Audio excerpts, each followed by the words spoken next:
धतूरा पहली बार चढ़ाया गया वो फुलेरा दूज का दिन था। इसलिए शिव महापुराण की कथा कहती है जिस दिन कोई मुहूर्त नहीं हो, कोई काम नहीं हो, उस दिन केवल फुलेरा दूज के दिन आप किसी भी दुकान का, व्यापार का, व्यवसाय का, जन्म का, आदि का कोई भी मुहूर्त कर लो, वो कभी ठप नहीं हो सकता, वो बढ़कर ही चलेगा।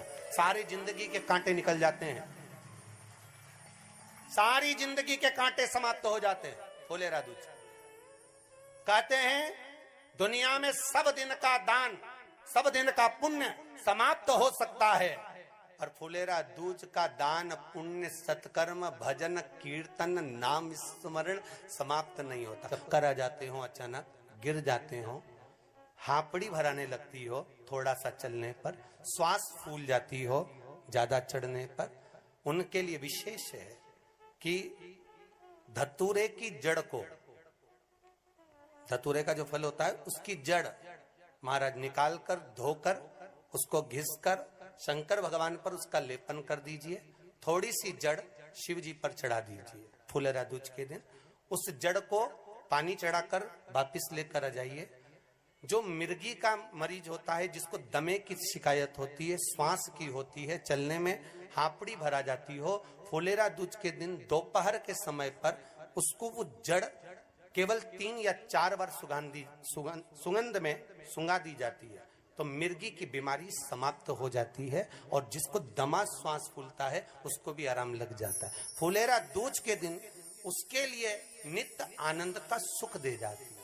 और भी ध्यान दें, जिसको बहुत भारी बीमारी हो, डॉक्टर कह रहे हैं कि ऑपरेशन की जरूरत है, ऑपरेशन कराना पड़ेगा, गांठ हो गई है, ये हो गया है, वो हो गया है, निवेदन है एक धतूरा फुलेरा दूज के दिन भगवान शंकर के शिवलिंग पर समर्पित करें, और 5 बेलपत्र नंदीश्वर भगवान पर अर्थात भगवान नंदी पर समर्पित करें। जीवन में कितनी बड़ी भी बीमारी होगी वो आगे नहीं बढ़ सकती, ऑपरेशन की जरूरत नहीं पड़ सकती, वो केवल फुलेरा दूज पर हो, केवल फुलेरा दूज के दिन, उसके सिवाय नहीं। और वो 15 मार्च को है, मौका मिला है, आनंद से। धतूरा होता है विषैला। कैसा होता है? विषैला, बहुत विष होता है धतूरे के अंदर।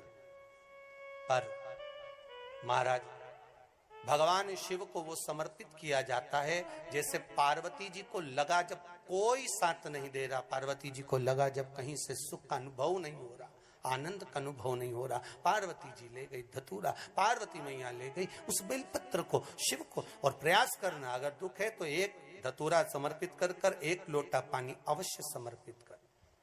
उनके लिए भी कहूंगा जिनको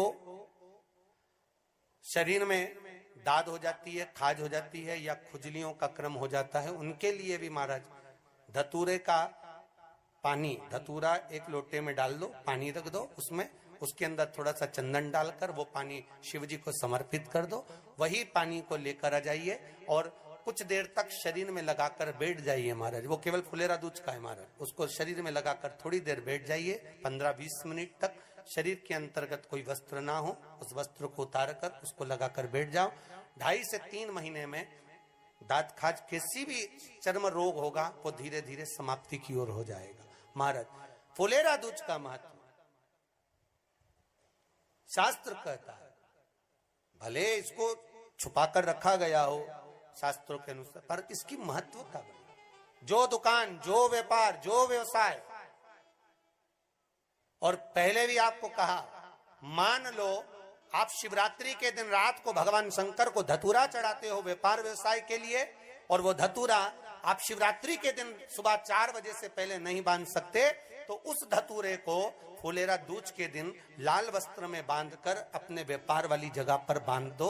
जीवन में कभी व्यापार नीचे नहीं जाएगा, बढ़ता ही चला जाएगा। और उनके लिए भी निवेदन करूंगा जिनके यहाँ कर्जा बहुत है, बहुत कर्जा है, चूक ही नहीं रहा, पैसा ही नहीं रहा, व्यापार चले तो कर्जा चूके, उनके लिए भी निवेदन करूंगा। एक धतूरा बेलपत्री के पेड़ के नीचे शिवलिंग का निर्माण कर कर फुलेरा दूज के दिन उस धतूरे को अपनी कामना कर कर हल्दी में भिंगोकर उसको भगवान शंकर को समर्पित कर दीजिए अपनी कामना कर कर। उसी हल्दी की 1 बिंदी अपने साथ में रुमाल में लगाकर अपने व्यापार व्यवसाय की जगह पर लेकर जाइए।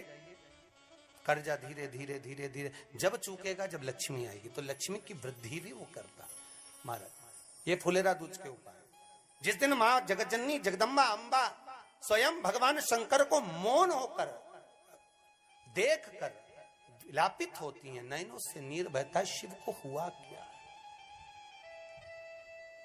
शंकर को क्या हुआ है, योगरदानी को हुआ क्या।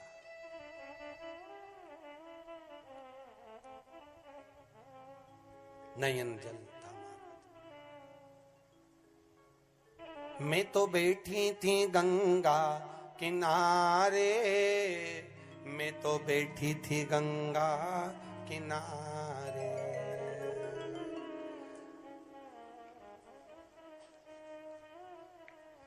ऐसा धक्का दिया ओ भोलेनाथ, दिल तुझको दिया ओ भोलेनाथ। भगवान शिव ओगड़दानी, त्रिकालदर्शी, कैलाशी, अविनाशी, इस चित्तवृत्ति के मन की बात को धारण करने वाले,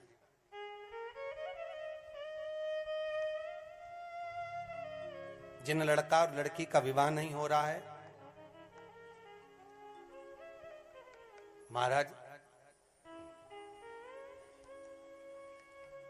विवाह के लिए बहुत परेशान हो गए, उनके लिए भी 5 बेलपत्र, 1 धतूरा, 5 शमी पत्र अशोक सुंदरी वाले स्थान पर, चाहे मंगल हो, चाहे राहु हो, चाहे केतु हो, सारे ग्रह भले अनुकूल है नहीं है, प्रतिकूल है नहीं है, वो अपने अनुसार उसको लेकर शमी पत्र, बेलपत्र और धतूरा हाथ की हथेली में रखकर, जिसका मंगल विवाह नहीं हो रहा, बहुत कष्टप्रद है, हाथ में रखकर अशोक सुंदरी, अशोक सुंदरी का स्थान सबको मालूम है ना, भगवान शंकर की जलाधारी पर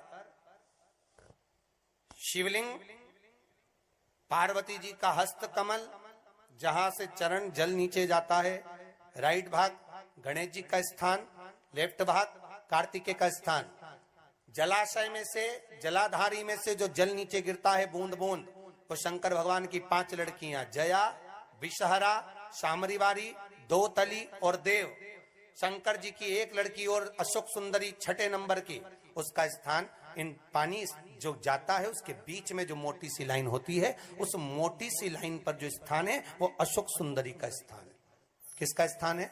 अशोक सुंदरी।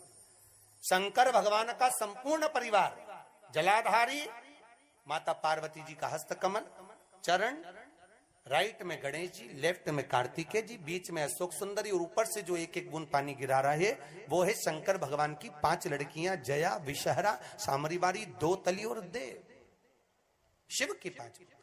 तो जिनका विवाह नहीं हो रहा, अशोक सुंदरी वाली जगह पर हाथ में लेकर वो धतूरे के साथ शमी पत्र, बेलपत्र समर्पित करें और बाबा से निवेदन करें, बाबा आपकी कामना पूर्ण, फुलेरा दूज करें। अशोक सुंदरी पर जो धतूरा चढ़ता है, वैसे तो अशोक सुंदरी पर धतूरा बहुत कम चढ़ता है, केवल एक फुलेरा दूज का दिन ही ऐसा होता है जिस दिन अशोक सुंदरी वाली जगह पर धतूरा चढ़ता है।